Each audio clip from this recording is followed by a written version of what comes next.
মানে হারাম কাজ করে এরকম একটা ছেলেকে তুমি বিয়ে করছো, আবার তার কাছ থেকে হালাল সম্পর্ক আশা করবা।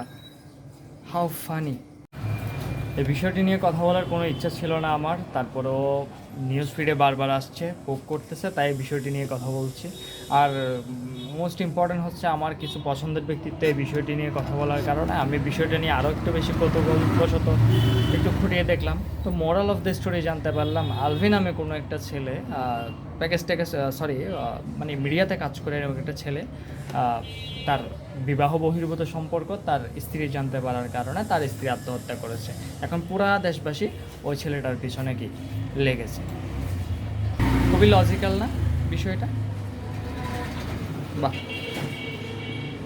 ওই মেয়েটাকে এক প্রকার বাহবা দিচ্ছে, আবার ওই ছেলেটাকে নিন্দা জানাচ্ছে। ভাই, মাথায় কি সব গোবর আপনাদের? একটা মিডিয়াতে কাজ করে একটা ছেলে, এটা তো করবে, স্বাভাবিক এটা বিষয়। ও মেয়েটার কথা বলছি, সে আত্মহত্যা করেছে, খুব মহৎ একটা কাজ করেছে, উদ্ধার করে ফেলেছে। তুমি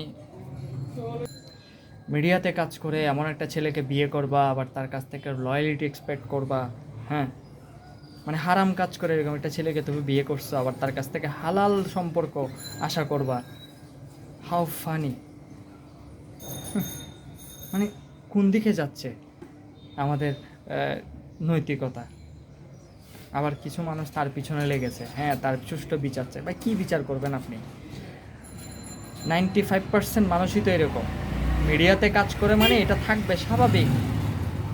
হুম, পানিতে নামলে বডি ভিজবে, এটা যেমন স্বাভাবিক, মিডিয়াতে কাজ করে মানে এগুলো করবে, এটা স্বাভাবিক।